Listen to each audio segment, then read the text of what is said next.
To illustrate how you might apply the Greimas Square to literature, I thought we would have a look at Jane Austen's Pride and Prejudice. Now, none of the ideas in this video are original with me. All the credit here goes to Nancy Armstrong, who wrote a fabulous short article on this very topic, and so I'm borrowing heavily from this. In any case, in the novel, we have our main character, Elizabeth Bennet, and she, of course, has to choose between a number of men in her life. There's Mr. Darcy, Mr. Wickham, Mr. Collins, and each of them presents certain advantages and disadvantages, ranging from economic security to romance and adventure. And what we have here is a kind of conflict between the self and society. Society suggests that women should do certain things, and then Elizabeth Bennet may have her own desires as well. So as we start reading the text then, we get a kind of initial impression of what the options are. And if we look at A1 here, so the prescribed kind of thing, then what is prescribed is a kind of ideal marriage. Women should get married, right? So we have an ideal marriage. And in fact, we have an example of an impending marriage, one that seems like it's going to be realized soon, and that, of course, is between Jane and Mr. Bingley. So Jane and Bingley. And as Nancy Armstrong points out, there's a wonderful kind of coming together here of a genteel lineage with Jane. She comes from a good family. And then, of course, Bingley has lots of money, which is exactly what you want, right? So this seems to be the prescribed marriage. On the other hand, there's also something that's forbidden. And what's forbidden in this text is to be a spinster. You're not supposed to stay single, right? You have to get married. Then if we think about what's not forbidden, so not forbidden, here we have a kind of economic marriage. So economic marriage, this is more mercenary. It's a marriage where you want to be secure, you do it for financial reasons. It's not necessarily ideal. There might not even be much love involved, but it is not forbidden. It's acceptable. And the example here would be a relationship with Mr. Collins. So not forbidden. And then if we look at what's not prescribed, but what in this case is desired, okay, so not prescribed, not prescribed, not approved, this would be Wickham, the soldier, who seems like a romantic option for Elizabeth Bennet, but this is not necessarily a good option as we keep reading the text. So that's where we start in a sense. And there's something not satisfying about this, because the ideal marriage is right away inaccessible for our protagonist. And what she seems to be stuck with is a second best option, the economic marriage to Mr. Collins. So we really see here how the novel analyzes these kinds of marriage options that are open to women, particularly if you're not the firstborn, if you are the second in line in a sense. What can you do, right? What are your options? And so the novel tries to bring together the desires of the individual. In capitalist society, this is an important thing, but then also the needs of society. Right, so that's our first impression. How are we going to make this a square that's more resolved, that's going to make us happier? Well, the first thing to recognize is that as the novel progresses, it tries to capture some of the individual desires that Elizabeth Bennet has. And if you remember in our previous video, in part 2, we talked a lot about 3 different kinds of models that we have to think about these kinds of relationships. So we have the personal model, right? Personal values. And then we have the economic model, And then we also have the social model. And in a sense, we already looked kind of at the social model just now, talking about how society wants people to get married. So let's focus a little bit more then on the personal model and the economic model, and then we'll come back at the end to see how the social model incorporates these things at the end of the novel and has kind of reconciled the tensions. So on a personal level then, okay, we'll just call this P1 here. We're going to have P1, P2, and then of course P2, negative P2 and negative P1. And while we're at it, we'll just make the economic model here as well. So E1, E2, negative E2, and negative E1. And then of course we can put in some arrows to show that these are contradictory terms. And we'll do that here as well. And if you wanted to, you could put in the axis as well. The axis shows what is contrary as opposed to contradictory. But in any case, let's not waste time over this. What does Elizabeth Bennet desire? Well, she desires Wickham, right? So she desires Wickham, at least at first, until she finds out what a scoundrel he really is. But that's the initial desire. And Greimas suggested that personal desire tends to be transgressive. It goes against what society wants you to do. And so these squares tend to be kind of at loggerheads with each other. What does she fear? Well, she fears Mr. Collins. That's definitely not something that she wants. So what before was a secondary possibility, not something she wanted, but maybe what was okay for society, on a personal level, she really doesn't want Mr. Collins. What does she not fear? Well, she does not fear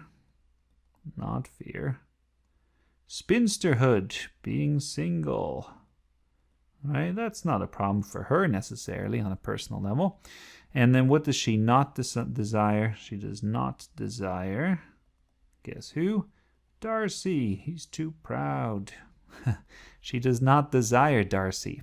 At least not at this stage, until she sees his true qualities. And that's, of course, what the novel is about. Now, the fact that she does not desire him here suggests that there is an opportunity for him to move elsewhere in the square, because he's simply not desired, not feared. It's almost as if she kind of holds out on him a little bit. Well, she does get very angry at him as well, but perhaps this is a good description. Okay, then we have the economic model. And I'm just, rather than write this out, I'll just very quickly summarize this for you. If we think of profit, so profit, E1, what is profitable in this society? Well, Darcy would be the most profitable, right? So, we'll just write a D here for Darcy. What is unprofitable? So what is unprofitable? Turns out that Wickham is unprofitable. He tends to waste money, runs away, he's not reliable, and so in the economic model, he's going to be over here. And then if we think of what is not unprofitable, that gets kind of confusing. It's like a double negative. What is not unprofitable? Well, this would be somebody like Collins. There's some profit there. There's economic security, but it's not a great level of profit necessarily. And then if we think of not profitable, I know all these terms start to sound kind of the same. Here we might put the spinster again. Staying single, that's not necessarily a good economic investment. So there you go. I said I wasn't going to write it out, but I ended up sort of sketching it in nevertheless. Well, we have three different models then as this story unfolds. We have our initial kind of impression, then we start to explore some of these personal desires, and we start to get to know Wickham in more detail. We get to know how Collins is really abhorrent, mortifying, and we start to really get a sense of Elizabeth's independence. How is all of this resolved then? What is the final model that resolves it all, as these different personalities kind of spin around and move around beside the square? Well, let's have a look at our solution, and let's just call this S for solution. We're going to have S1, of course, S2, the contrary, And then we'll take the contradiction, so S2 in the negative version and S1 in the negative version. All right, let's have a look at this. So how can we resolve this? Well, in the end, we're going to have somebody who's desired, profitable. Okay, this is going to be profitable, and we're going to have marriage on this side. In fact, we're going to have a desired profitable marriage with Darcy. And so you can see that the personal value, the economic value, and the social value, these things all coalesce at the end, and Darcy is the one who represents this. Then if we think over here about what is not prescribed, what is forbidden, then we have something that's unprofitable, feared marriage, and that would be with Wickham. He's the one who runs away, and he really has none of these things, right? Collins at least is a little bit profitable, but that's not the case over here. So if we think then about the bottom left side of the square, we can say that what is over here is not forbidden in the end, not forbidden, and this would be to be a spinster. So even though we kind of started with this as what society fears, as we reconcile the personal and the social, we find out that it's okay to be a spinster. It's not great necessarily, but it has become more acceptable.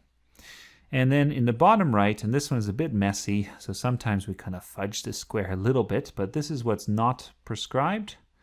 Not prescribed. There we go. And this would be something like an economic marriage. Economic marriage. You're just doing it on mercenary grounds, and that would be with Mr. Collins, let's say. There we go. That is how we get to some kind of solution, and you can see how the novel works through these different relationships to get to this particular stage. Final thoughts here. Why does this work so well? Because it seems actually kind of surprising. Like it seems almost common sense at this point. It seems to flow so logically. Well, Nancy Armstrong suggests, and I think it's a good suggestion, that what we're dealing with in Jane Austen's Pride and Prejudice is, in a sense, a realist novel. It's a realist novel. It really talks about actual kind of economic relationships. That's an interesting claim because the novel may seem to us like a romance. So how realistic is it really? And I think thinking about genre, thinking about tone, these things are going to affect how we read the Greimas Square. To what extent does it really reflect reality, right? And the reason it seems to work so well is that Greimas's 3 levels, we talked about these 3 levels, right? The individual, the social, and the economic. These, of course, are 3 values that are particularly important to a capitalist society. Right? These are 3 dominant values. And if that's the case, then it shouldn't surprise us that a realist text that deals with very direct kind of capitalist concerns, or middle-class concerns, or whatever you want to call them, is going to reflect these tensions and is going to try to reconcile them somehow. What would happen, on the other hand, if you try to analyze a poem, let's say? Or what if you analyze something like Wuthering Heights, which is much more extreme, which doesn't seem to fit into these equations quite so easily?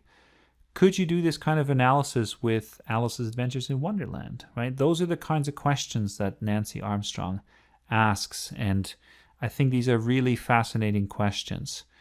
Does the model work so well because the model has been created to reflect something that's already inherent in capitalist society? So yeah, lots to think about there, but I hope at least you can see that the Greimas Square can be very useful at the very least, crystallizing some of these tensions, allowing you to see clearly how a novel works through a particular problem.